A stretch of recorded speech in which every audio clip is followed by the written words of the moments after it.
Saya merasa saya adalah muslim yang taat, atau paling tidak cukup taat. Kumailah Hakimah sekarang dibela oleh Ade Armando, seorang yang merasa dirinya taat dalam beragama Islam. Karena itulah mereka membuat rangkaian video yang menyerang Kumaila. Di dalam channel YouTube-nya, Cokoro TV, Ade Armando membela mati-matian Kumailah Hakimah ini. Menurut saya, cara berpikir Kumaila memang sangat lurus. Ya, kita akui teman-teman. Kita akui bahwa Kumaila ini pemikirannya sangat lurus. Sama lurusnya dengan Ade Armando ini.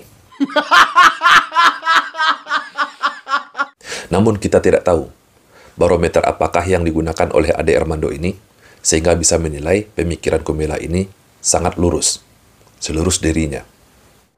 Dia misalnya mempertanyakan apa benar Tuhan memerintahkan perempuan untuk berjilbab. Ada perintahnya di dalam Al-Quran, surah Al-Ahzab ayat 59. Terus masa sih gara-gara nggak nutupin rambut kita jadi masuk neraka?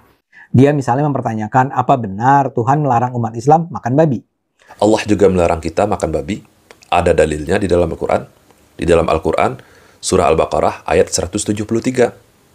Oh ya, karena dia adalah penghafal Quran, dia pernah juga ditantang oleh YouTuber lain untuk memamerkan kefasihannya secara live. Ya, kita umat Islam sudah mengetahui, sudah menyaksikan video tersebut. Bagaimana hafalan Kumaila ini. Hancur hafalannya. Jangankan hafalannya, makhrajul hurufnya pun juga hancur, berantakan. Tajwidnya pun juga bermasalah.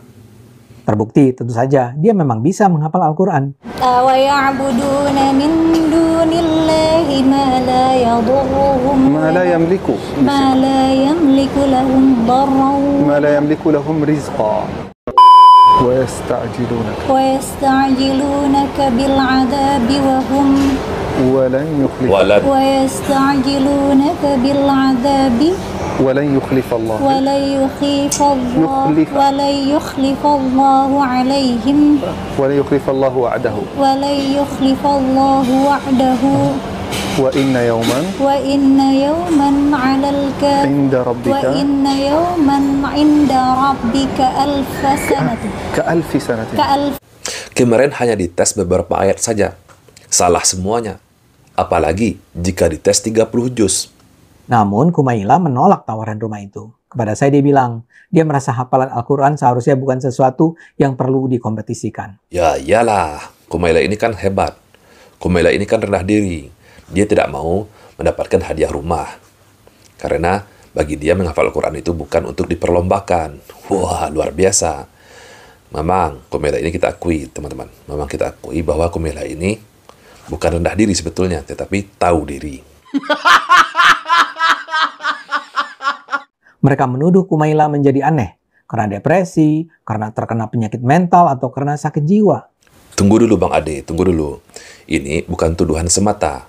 Karena Kumaila sendiri sudah mengklarifikasikannya. Dia sendiri mengakui bahwa dia terkena gangguan mental. Ya aku ke psikolog dan dapat diagnosis itu. Kemudian ya aku terapi dan aku juga ke psikiater gitu dan dikasih resep obat psikiatri. Terkena gangguan kejiwaan. Nama penyakit mentalnya adalah depresi mayor. Iya, aku pernah didiagnosis depresi mayor spesifiknya. Jadi waktu itu tuh aku merasa butuh bantuan psikologis ya, jadi aku mengunjungi profesional. Mereka marah karena Kumaila semula berjilbab, tapi kemudian melepaskan jilbab. Oh, enggak ada urusan. Kita enggak marah Kumaila buka jilbab. Mau dia buka jilbab mau dia kafir sekalian, kita enggak masalahkan itu.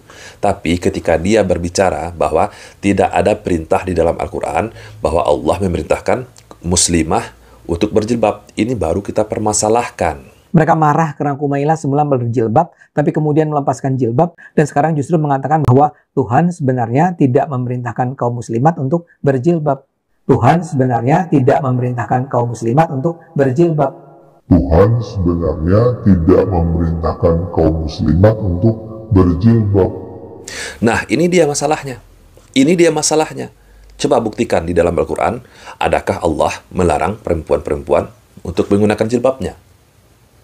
Justru di dalam Al-Quran, Allah memerintahkan wanita-wanita muslimat untuk menutup auratnya dengan memanjangkan jilbabnya, menutup seluruh tubuhnya.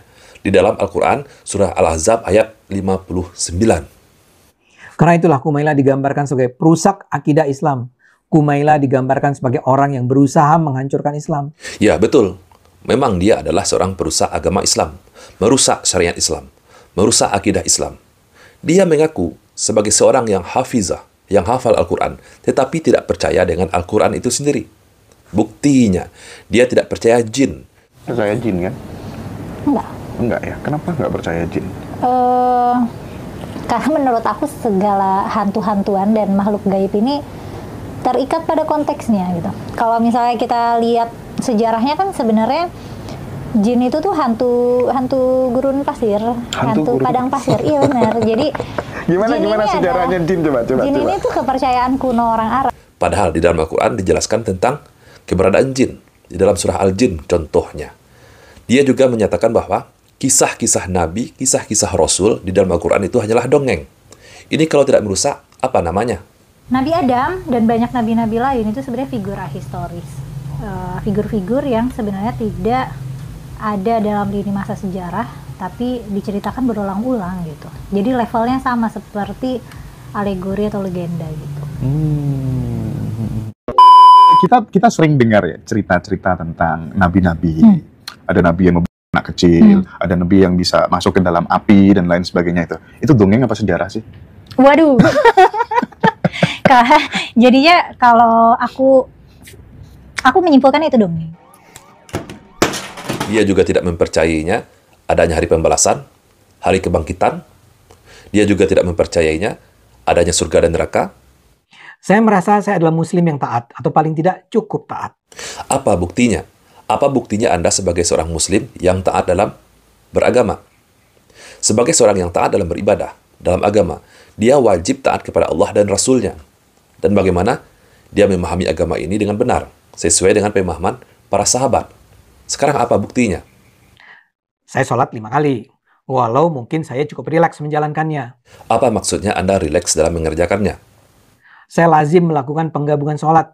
Dalam Islam itu namanya jamak.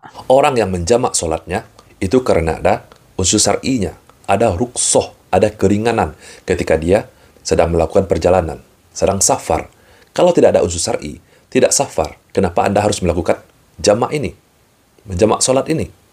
Jadi saya bisa menggabungkan sholat duhur dengan asar, atau sholat maghrib dengan isya. Ini adalah hal yang sangat lazim dalam Islam. Ini tidak lazim. Tidak lazim di dalam agama Islam. Apa unsur syar'inya yang memperbolehkan Anda menjamak sholatnya?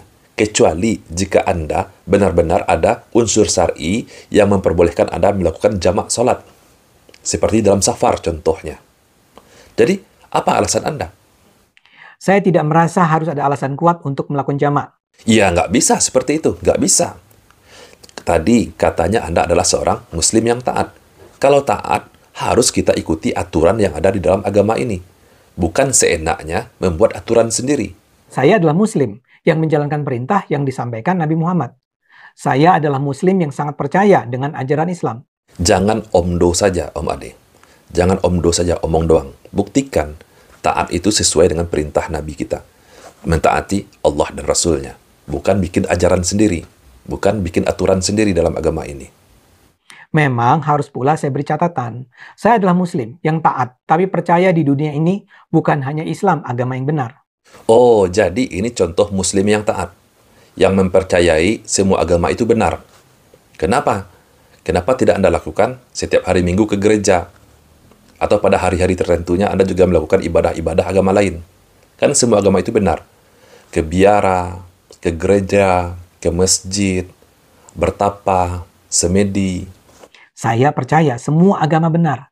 Sebagai seorang muslim yang taat, pasti mereka meyakini bahwa hanya agama Islam inilah yang benar. Selain dari agama Islam, salah. Nggak ada kebenaran dari agama lain. Sebagian orang akan menuduh saya liberal. Tapi terlepas dari penampakan itu, saya merasa sebagai seorang muslim, saya memang wajib menerima keberagaman agama. Mengakui keberagaman agama itu berbeda konteks dia dengan pernyataan Anda tadi, yang menyatakan bahwa semua agama ini benar. Berbeda konteksnya.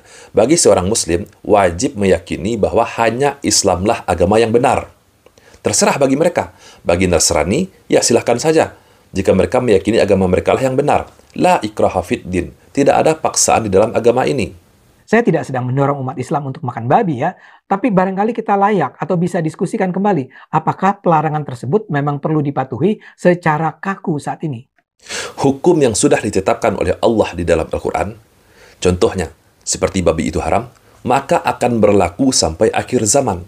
Tidak perlu dipertanyakan lagi. Tapi katanya Anda adalah seorang muslim yang taat. Tapi kenapa masih mempertanyakan hukum yang sudah ditentukan oleh Allah? Saya tetap percaya Al-Quran memang berisi ayat yang datang dari Tuhan. Ini kelucuan yang sangat luar biasa. Anda meyakini bahwa Al-Quran ini adalah ayat-ayat atau firman-firman Allah yang diturunkan kepada Nabi kita Nabi Muhammad SAW. Tetapi Anda mempertanyakan hukum-hukum yang ada di dalam Al-Quran.